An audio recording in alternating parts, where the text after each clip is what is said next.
আসসালামু আলাইকুম আপুরা ভাইয়ারা সকলে কেমন আছেন? আলহামদুলিল্লাহ মুই আপনাকে বরিশালের আফা ভালো আছি। তাই যে ভিডিওটা এই যে দুপুরকাল থেকেই শুরু হলাম।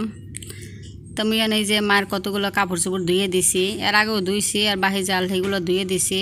তা মায় তো দেশে যাইবে, তো অনেক দিনই দেখা যায় আললে, অনেক দিন বলতে 1 মাস পুরো হয় নাই, আগেই যাইছিলে তো ধরে বেঁধে তো রাখছি। এরপরে কইলাম যে আর কয়দিন থাকিয়ে যাও, তাই সামনে তো কোরবানি আইছে, হেরা তো যাইবে কোরবানি টোরবানি দেবে। তেল লেগে কাপড় চোপড় ধুইটি মুই এবার এদিকে রান্দার লগে এখানে কোরমা রানমু চিংড়ি মাছের, তাই কোরমার লগে যে সব মশলা টশলা ব্লেন্ডার হয়ে লইছি। আর পোমা মাছ ভাজি, পোমা মাছটা যে বাইগুন দিয়ে ভাজমু। আর যারা আমার ভিডিওর আজকে নতুন দেখেন চ্যানেলটা, এরা আমার চ্যানেলটা সাবস্ক্রাইব করে মোর লগে থাকবেন, আর দেখার শুরুতে এটা লাইক দেবেন, আর ফুল ভিডিওটা দেখে এবার কমেন্ট করে জানাইবেন। তো আমি কিন্তু এই কোরমার মশলা টশলা সব দিয়ে টিয়ে ভালো করে কষামু। আর কোরমার এই চিংড়ি মাছের মধ্যে 2টা ডিমও দিয়ে দিমু। তো ফুল ভিডিও কিন্তু মোর লাগেই থাকেন আর দেখতে থাকেন।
তো মোর যে রান্দা শেষ, তা নামাজ কালাম পরে টরে এই দিয়ে বইছি। আর দিয়ে মোর বইন আইবে, তো দুপুর আইবে না আইবে বিয়ালে, তা মায় যাইবে হের লেগে দেখা করতে আইবে। তাই এই যে ডিমের কোরমা রানছি, মানে চিংড়ি মাছ দিয়া।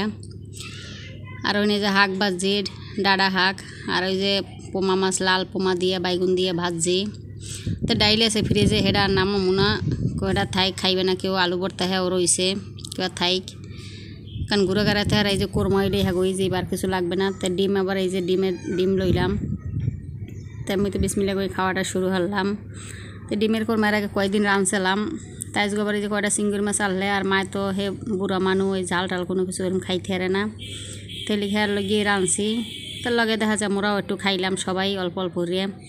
আর আপনাকে ভাইয়ে হেতো দুপুরে আয় নাই, এখন বেশিরভাগ সময় কাজের চাপ থাকলে আর দুপুরে আয় না, একবারে দেখা যায় মাগরিবের পড়ায়, অনেক সময় আসরের নামাজ পড়ে হেই পড়ায়। তো মায় তো অনেকদিন আনলে ভালো লাগছে, এখন দেখা যায় গেলে তো আরও বেশি খারাপ লাগবে। কারণ মুই তো ওরকম দেখা যায় যাইতেও পারি না, হয়তো বছরে 1 ফির 1-2 বছর পর 1 ফির যাই, এই পর দেখা হয়, রাখতে যাইতেন না। তো সবাই মোর মার লাগে দোয়া করবেন জানি সুস্থ থাকে। তো এটা মাগরিবের পরে যে চা জাল দিছি লাল চা। আর মোর যে বই নাইছে কইলাম তো যে হে দেওয়ারে লাগে আইছে, দেওয়ার বার ওই যে মায়ের বিদে দিয়ে আবার যাইবে। তো মুই এবার থেকে মাগরিবের নামাজ এই যে মুই পড়ছি, আর সবাই পরে আপনাকে ভাইয়ে হেও আইছে, হেও আইয়ে যে ও জোয়ারতে ঢুকছে, আর দেরি হয়ে গেছে। তো মসজিদ হয়তো মনে হয় জামাত পায়নি, লেগে দৌড়িতে দৌড়িতে বাসায় আইছে, আইয়ে এরপর কথা নামাজটা পড়ে লই। তো আমি এবার দিকে চা জাল দিছি, কইতে চা জাল দিয়ে সবাই চা খাই লই। আর ওদিকে ভাতটা রাইতে লগে ভাত বই দিছি, কারণ এখন তো এই যে ঠান্ডার সময় চাটা ভালো লাগে, কিন্তু ইদানিং তো দেখা যায় একটু গরম গরম। তারপর কয় না অভ্যাস, মায় হাগো অভ্যাস চা খাওয়ার। মুই এবার চা মন চাইলে খাই, না মন চাইলে না, আর কি অত কোনো না জরুরি না। তাই কারেন্টটা তো দেওয়া যায় আলহে না, কারেন্ট আইসে কইতে কারেন্ট আইসে ফাই ভাত খাই লই। তাই ফিরে যেমন ডাইলটা বাইর হলাম, ডাইলটা গরম হলাম। তাই যে ডাইল গরম হইলামু, আর এই যে আলু ভর্তা আছে একটু, আর এই যে দুপুরের যে তরকারি টরকারি আছে সেই দিয়ে খামু। তো মারে যাইবে সেই বিদায় দেওয়ার সেই প্রস্তুতি দেখা যায় চলে, কারণ অনেকদিন আনলে ভালো লাগছে, কিন্তু এখন গেলে তো খারাপ লাগবে, কারণ যে বিদায়ের মুহূর্তটা খুবই কষ্টের হয়। তো এটাই হচ্ছে কথা। তো দেখি মাই গেলে মুই যদি পারি হয়তো কোরবানিতে আবার দেখা যায় দেশে যামু, গেলে হয়তো আল্লাহ রসুলতে আবার দেখা হইবে। আর যদি না যাই ততবার দেখা যায় একবার ঘুরাঘাড়ার পরীক্ষা টরীক্ষা দেওয়াটা হওয়ার পর সেই পর যামু, কারণ এছাড়া তো আর যাওয়া হয় না, কারণ বছরে যখন ফাইনাল পরীক্ষা শেষ হয় তখনই যাওয়া হয়।